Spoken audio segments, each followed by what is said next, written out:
some of your students can come here, work on some all students and faculty can deliver lectures. Okay, we can start some real life problems. She is actually here to be Dr. Dikti. She will be there for us also. So I think so many things can be done. Start with something. Now we have come to it's about maybe we can start. Yeah, sure. If you have any this thing, tell us. We can. Shall I present? No. Okay. Feel comfortable. Yes, sir. No, I don't. Yeah. You can listen to the session. Yeah, okay.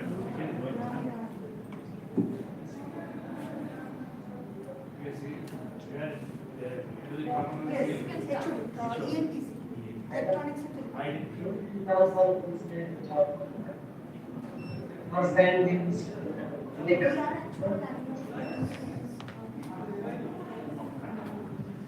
So actually we can sign for you.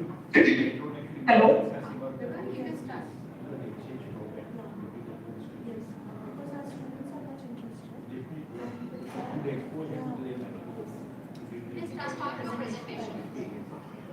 Yes, ma'am. Is my screen visible to you?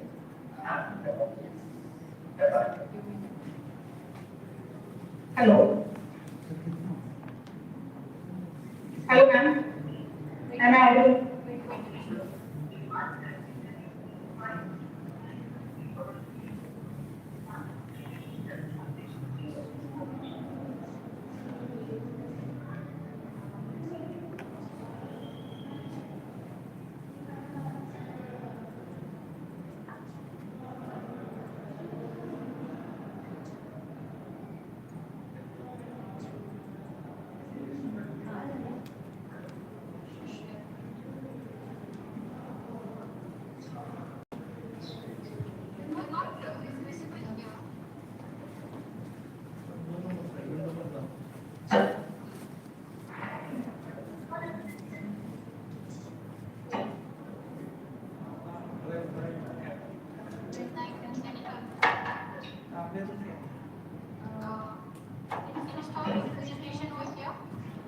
Yes, ma'am.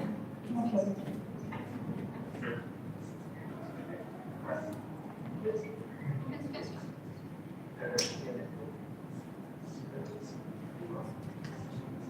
Good afternoon, everyone. Myself, Vaibhavi Khanapudi. Today I am presenting my research work titled Seismic Behavior of Flashback TAE with Lateral Resistance System. This work is carried out under the guidance of Professor Vaibhavi sir and our head of department, Dr. P.S. Rajman sir, with MD Society College of Engineering from Vizag. So let me take you through the study. This is the outline of my presentation. Okay. I will start with introduction. Flat slab systems are widely used in modern construction because they provide higher structural flexibility, reduced floor height, and faster construction. Since beams are illuminated, loads are transferred directly from the slabs to columns, which improves space utilization. However, these advantages come to major drawback. Flat slab structures perform poorly under seismic loading due to low lateral stiffness, low ductility, higher displacement, and risk of puncture shear at the slab column joints. This study focuses on evaluating how effective these systems are in improving seismic performance. Please, next slide.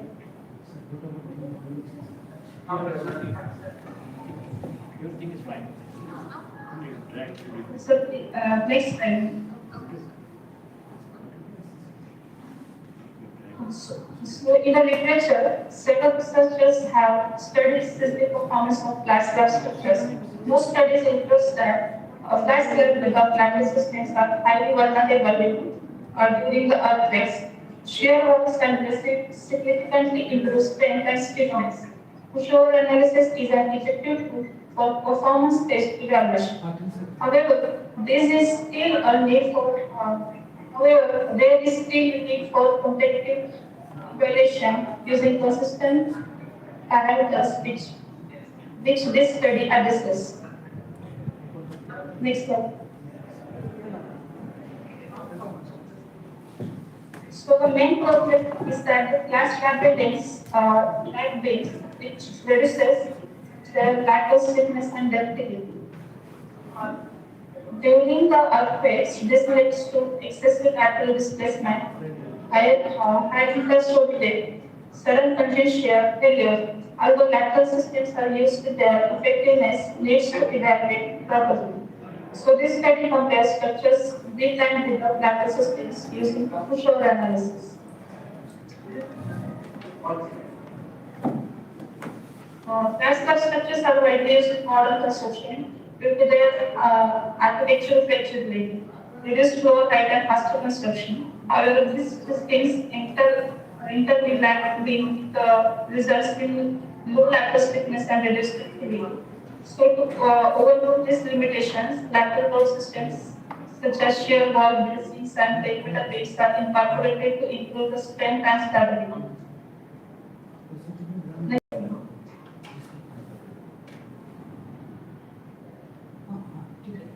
So, the key objectives of this studies are to model multi-story flat slab buildings using ADAS, perform non-linear static pushover analysis for evaluating structural behavior beyond the elastic range under the seismic loads, to compare the structural responses such as base shear, displacement, and slowly take two configurations. First is flat slab with lateral load resistance system, and second is flat slab with lateral resistance.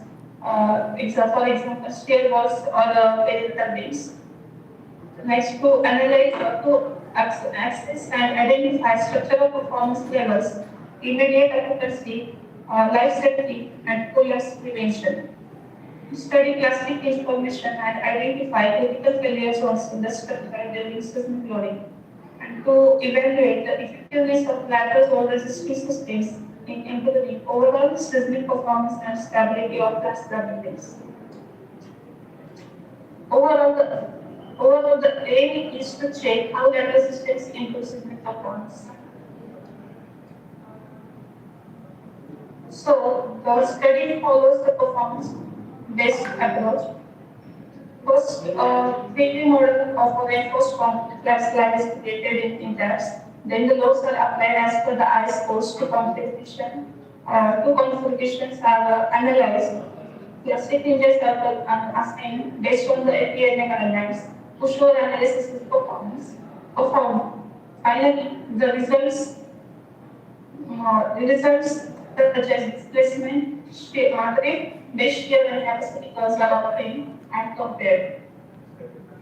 The methodologic steps involves selection of building model, defining material properties like emphatic concrete and F500 steel. Load calculations including dead load, live load, and seismic load.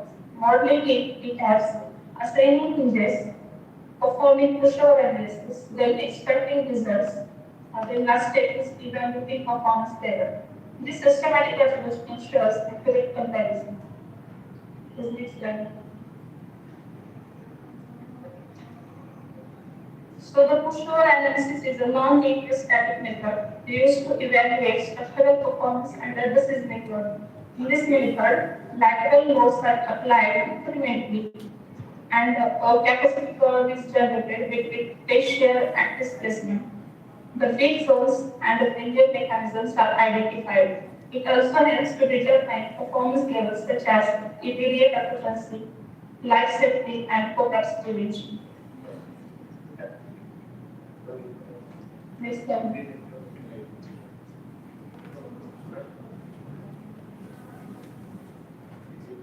There are two types of pushover analysis. The first is force control and second is displacement control. In this study, displacement control method is preferred as it gives better insight into structural behavior. The tools are used in this study. It has for modeling and analysis, Excel for data processing, iSport for design purpose. Next slide.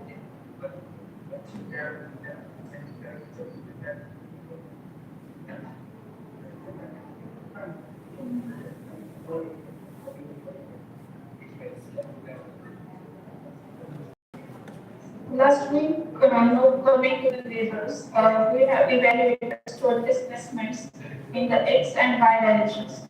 Stored it in both directions, base shear capacity. From the graphs, it is clearly observed that the structures with lateral systems show reduced displacement. Drift is significantly controlled and base shear capacity is increased. This indicates improved stiffness and better seasoning resistance. Which slide?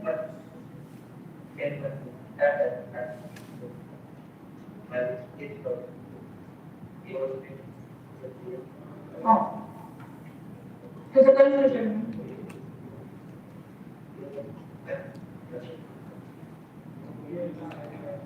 To conclude, text techniques without lateral systems are highly vulnerable between earthquakes. They show high displacement, large risk of failure. However, when lateral resistance systems like shear blocks are added, the displacement reduces significantly and drift is controlled. Also, the base shear capacity increases. Thus, the lateral systems plays a crucial role in enhancing seismic performance. This study highlights that incorporating successfully is essential for safe and reliable structural design in earthquake-prone areas. Next study. These are the resources used for this study, including research papers and design course. Thank you. Thank you for the attention. Thank you.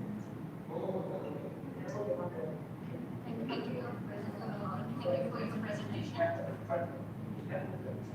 Thank you. Am I audible? Hello, Bhavi. Yes, sir. Which year of software you are using? Software? Hello. Which year of data software you are using? Sir, the ear is not audible. Hello? Hello? Yes, sir. Which year of software, data software you are using? Yes, sir. Effects software I have used. How you are extracting that values from the table? That graph you have shown that for base year or base drift. How you get just values? From the effects. Hello, sir. Hello? The voice is not clear.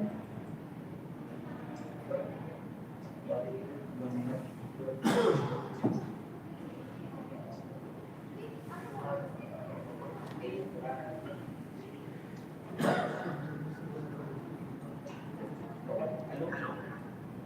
Yes, sir. Which type of software you are using? Yes, sir.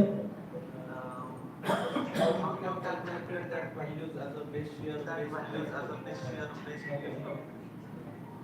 After the analysis, the whole case is. You are preparing model in detail, then you have to find out that values. Yes, sir. The first How so the service stories. Service stories I have considered. Yes, sir. I have considered the service stories. Building, basement plus ground plus all the typical floors plus attic. It was which parameters you have considered that like story drift or base shear or stiffness? Only you are so the calculated to stiffness or only base shear? so the I have studied the base displacement and the story build. So parameters have been three parameters have been Then you are comparing with the other papers that you are studying. So I have studied all the things and performed my best. You know about this damping system? Banking systems. You know about the damping system? I don't know. I know, but I have not studied deeply for that. It is the structural mechanism it is the vibrations, but I have not deeply studied in that stuff. Thank you.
Hello.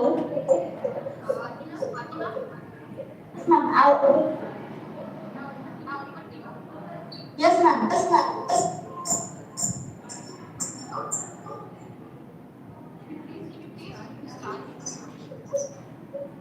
Yes, ma'am. I will speak. Hello, everyone. Hello, dignitaries. My paper title is that is the detection and classification of diabetic retinopathy. That is, this is the survey paper. And I'm from Symbiosis Institute of Technology, Lovely College. First, we can see the introduction, what is meant by diabetic retinopathy. And next slide for introduction. Yes, thank you. First, we can see the what is meant by diabetic retinopathy. It is one type of the disease the person because who have high sugar level. That is the sugar level. If sugar level is more than 400, then the disease will be happen. Then what is meant by the diabetic retinopathy? It is one of the crumbs in a retina images that happens in a blood is for the light structure to tube and the back of the eye of the retina. Each now some people will get blindness, means they can lose their eyes visions. This condition can be developed in anyone who have a type of 1 and type of 2 diabetes. There are mostly two type of diabetes, that is one is sugar level and second one is the urine level should be decreased. Next slide now. There are some symptoms. You can just find out this disease that is dark stain, protein in our visions, then bloated visions, then floating visions will be there, then dark and empty area visions should be there, and some people get the vision loss. These are the some symptoms we can find this in this disease. Next. Here is the literature survey, means I can study the mostly 30 to 35 papers. I can find out that we can use the our CS algorithm, that is machine learning, deep learning, CNS network should be used, artificial neural networks, that is AI technique should be used to identify the disease, or we can just classify the disease where the disease is medium, moderate or low level or high level. These are some literature survey papers. they can use the so many algorithms just like CNS for classification. Deep learning algorithms also should be used. And next, convolutional network should be used. And for this using, they can just identify the disease level. Here, from this research, I can just find out the research gap. That is what we should be identified. That is my next slide.